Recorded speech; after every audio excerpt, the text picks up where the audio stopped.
Razer Book 13 is a pretty nice choice. The main highlights are the screen options, solid performance for what this is, long battery life, good input devices, and the excellent build quality. Good thing the laptop Razer Book 13 on touch, excellent build quality. Both tested screen options are touch enabled and look fantastic. Great performance for what it is. Well balanced thermal/noise levels, Windows Hello Cam and front speakers.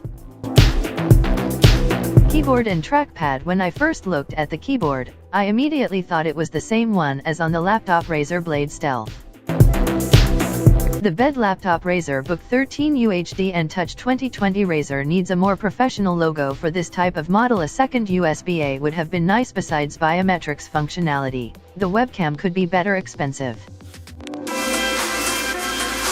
Screen laptop Razer Book 13 gets a 13.4:16:10 screen with FHD and/or UHD and IPS equivalent panels. The UHD and is made by Sharp.